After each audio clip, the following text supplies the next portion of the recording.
Hello दोस्तों, नमस्कार। स्वागत है आप सभी का आपके अपने YouTube channel the PCM vision में। तो दोस्तों, आज के इस वीडियो में हम लोग क्लास 11th इंग्लिश कोर का जो है हॉर्नबिल बुक के पोइट्री सेक्शन का चैप्टर नंबर 1 और 2 के मोस्ट वीवीआई क्वेश्चन को देखने वाले हैं। और इसी तरह के जो क्वेश्चन है वो आपके बोर्ड एग्जाम में डायरेक्ट पूछे जाएंगे। तो आप सभी लोग वीडियो के अंत तक बने रहें, और अगर यह वीडियो पसंद आए तो आप अपने दोस्तों के बीच जरूर शेयर करिएगा। तो चलिए बिना टाइम वेस्ट किए हुए हम लोग पहले क्वेश्चन की ओर बढ़ते हैं। तो पहला जो आपका क्वेश्चन है वो चैप्टर नंबर 1 से है, अ फोटोग्राफ। और इस अ फोटोग्राफ को किसने लिखा है? तो शर्ली टॉल्सन ने। ठीक है, तो पहला क्वेश्चन आपका है, who is the poet of the poem a photograph? सही आंसर हो जाए आपका शर्ली टॉल्सन। नेक्स्ट देखें, the photograph is made of which material? ये जो फोटोग्राफ था तो किस पदार्थ से बना हुआ था? सही आंसर हो जाएगा आपका cardboard. Next, the cardboard shows the picture of? Cardboard में जो तस्वीर थी वो किन की तस्वीर थी? सही आंसर हो जाएगा narrator's mother and her 2 cousins. Narrator की माँ का और उसकी 2 कजन बहनें की। ठीक है, अगला देखें, what are the girls seen doing in the photograph? अब तस्वीर में जो है लड़कियों को क्या करते हुए दिखाया गया है? सही आंसर हो जाएगा आपका पैडलिंग करते हुए, पैदल चलते हुए बीच पे। Next, where were the girls when the photograph was taken? लड़कियां कहाँ थी जब फोटोग्राफ को जो है लिया गया था? सही आंसर हो जाएगा आपका at beach. Next, the big girl here means? बड़ी लड़की का यहाँ पे मतलब क्या है कि ये नरेटर की माँ के बारे में बता रहा है। अगला देखें, what was the age of the mother when the photograph was taken?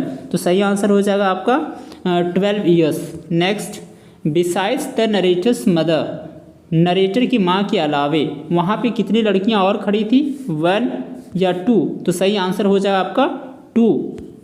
अगला देखें, द अंकल वॉज? अब यहाँ पे जो अंकल थे तो वो क्या किए हुए थे? चुपचाप खड़े हुए थे, या पैडलिंग कर रहे थे, या होल्डिंग हिज मदर हैंड? उसकी माँ के हाथ को पकड़ा हुआ था, या फिर स्टैंडिंग विद ए कैमरा? एक कैमरे के साथ खड़ा हुआ था। तो सही आंसर क्या हो जाएगा? 9 का ऑप्शन नंबर डी। वह जो है एक कैमरे के साथ खड़ा हुआ था और वही अंकल क्या कर रहे थे? तस्वीर खींच रहे थे। नेक्स्ट क्वेश्चन देखें, the sweet face the photograph showed was? कि जो सुंदर सा चेहरा है जिसमें उस तस्वीर में झलक रहा था तो किसके बारे में है? नरेटर्स मदर के बारे में। Next, the photograph was taken when? Photograph को जो है कब लिया गया? जब द नरेटर वॉज अबाउट 12, यानी नरेटर 12 साल की थी? नहीं, जब उसकी मदर जो है वो 12 साल की थी तब हो जाएगा आपका।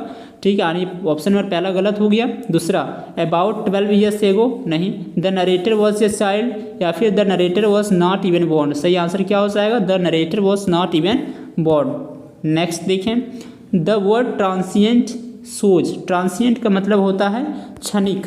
ट्रांसिएंट का मतलब क्या होता है? क्षणिक। मतलब जो है बहुत कम समय के लिए चले, उसी को हम लोग क्या बोलते हैं? ट्रांसिएंट। तो इसका सही आंसर हो जाएगा द मोमेंट्री और एफेमेरल लाइफ। नेक्स्ट देखें, see laugh at the snapshot, see in the line stands for? कि वह जो है उस स्नैपशॉट पे हंसती है जब भी उसको देखती है। तो यहाँ पे उसका क्या अर्थ है? कौन हंसती है? द नरेटर्स मदर, नरेटर की माँ। ठीक है, अगला देखें, हु आर बेटी एंड डॉली? बेटी और डॉली कौन है? तो नरेटर की माँ की कजन्स। याद रखिएगा, नरेटर की कजन्स नहीं है, वो नरेटर की माँ की कजन्स हैं, यानी आपका ऑप्शन नंबर सी सही है। अगला देखिए, व्हाट वाज हर पास्ट? उसका जो है पास्ट क्या है? उसका पास्ट का मतलब क्या पूछा हुआ है कि उसकी माँ का पास्ट। तो उसकी माँ का पास्ट क्या है? The C holiday that mother enjoyed with her cousins?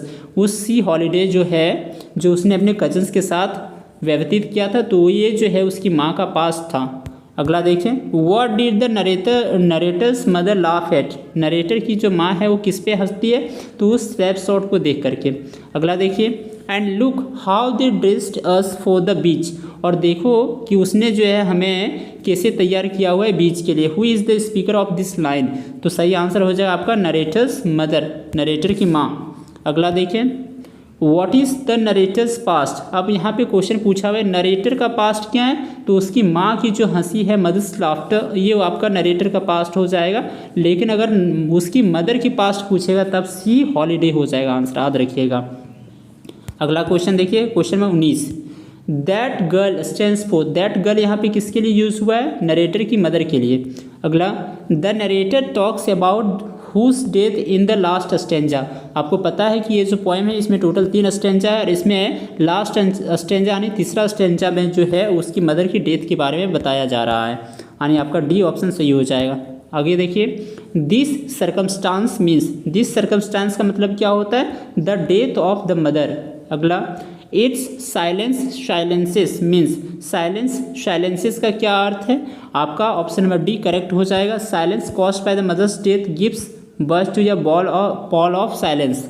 ठीक है, नेक्स्ट देखिए, how many stages were depicted in the poem, कि इस कविता में जो है कितने स्टेजेस का जिक्र किया गया है, तो सही आंसर हो जाएगा 3। Next, what was the last stage in the poem, poem का जो लास्ट स्टेज है वो क्या है, तो उसकी मदर की डेथ है ना। Next, what does terribly transient feet mean in the poem, यहाँ पे जो है इस पोएम में टेरिबली ट्रांसिएंट फीट का अर्थ क्या है, तो ट्रांसिएंट का मतलब होता है क्षणिक, जो बहुत कम समय के लिए चले।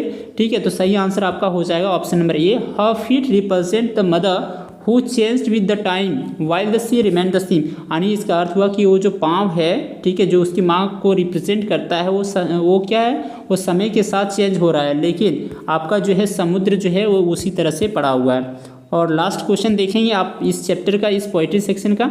ठीक है, what was the favourite memory of the poet, poet की जो फेवरेट मेमोरी है वो कौन सी है, तो सही आंसर हो जाएगा हर मदर्स लाफ्टर। ठीक है, चलिए अब हम लोग अगले पोएम की ओर बढ़ते हैं। अगला पोएम जो है वो आपका द लेबरनम टॉप का है और ये किसके द्वारा लिखा गया है, टेड ह्यूज के द्वारा। ठीक है, तो पहला क्वेश्चन ये आपका यही है कि ये जो पोएम है द लेबरनम टॉप वो किसके द्वारा लिखा गया है, सही आंसर हो जाएगा टेड ह्यूज।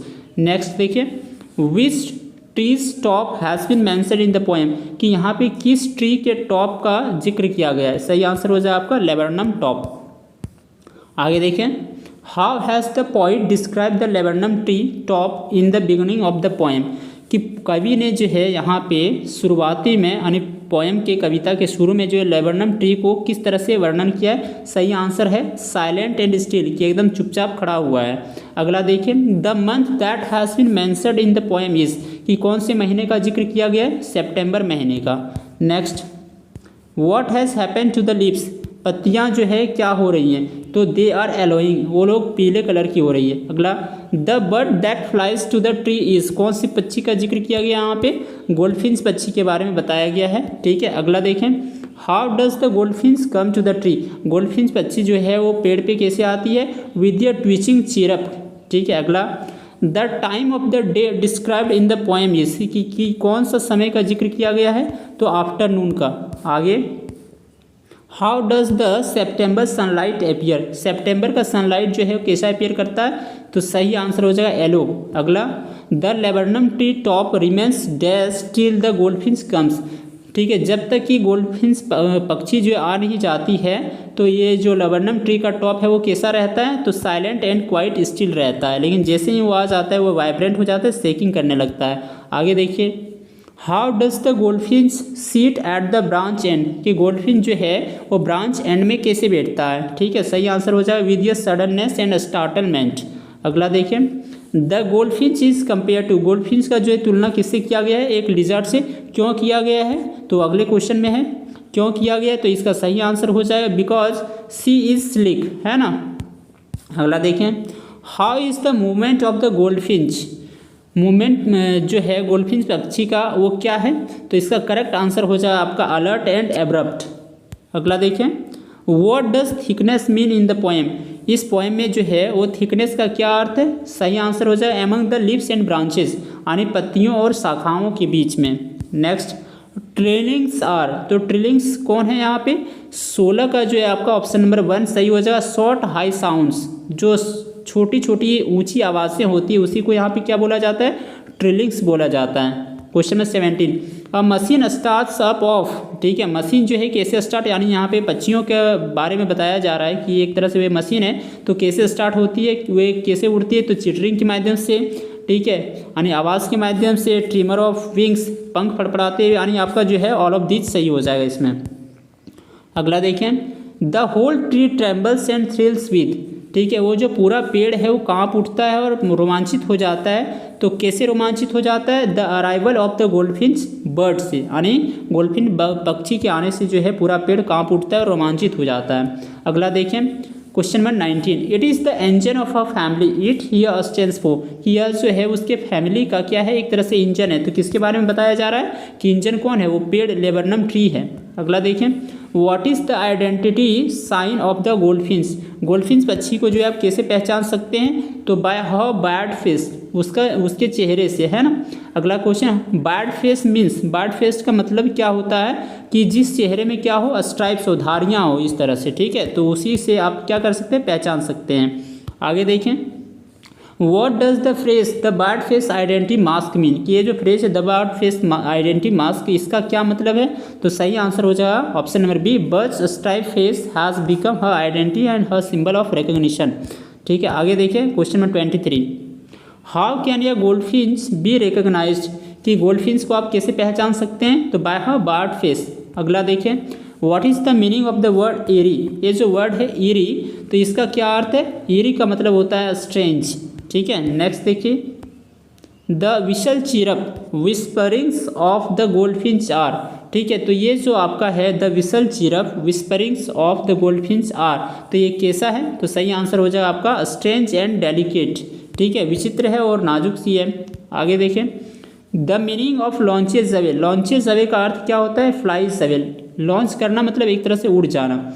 आगे, which figure of speech is use in September sunlight, की कौन सा फिगर यहाँ पे यूज़ किया गया है, तो सही आंसर है आपका alliteration. Next, the infinite means, infinite शब्द जो है यहाँ पे किसके लिए यूज़ हुआ है, तो एंडलेस स्काई के बारे में। Next, sea launches away, sea here stands for, कि सी लॉन्चेज अवे, वह उड़ गई, तो ये किसके बारे में बताया जा रहा है, तो सही आंसर जो है आपका हो जाएगा द गोल्डफिन्स बर्ड। और लास्ट क्वेश्चन देखेंगे इस पोएम का, what happens to the laburnum tree after the goldfinches flies away, कि जब गोल्डफिन्स पक्षी जो उड़ जाती है तब क्या होता है, तब फिर से वह जो है शांत और खाली हो जाता है। ठीक है, तो ये रहा दोस्तों आपका पोइट्री सेक्शन का चैप्टर नंबर 1 और 2 का मोस्ट VBI क्वेश्चन। एग्जाम में बैठने से पहले आप इन सब क्वेश्चन को एक बार अच्छे से पढ़ लें। ठीक है, और यदि आप इस चैनल पर नए हैं और तो हमारे चैनल को ज़रूर सब्सक्राइब करें।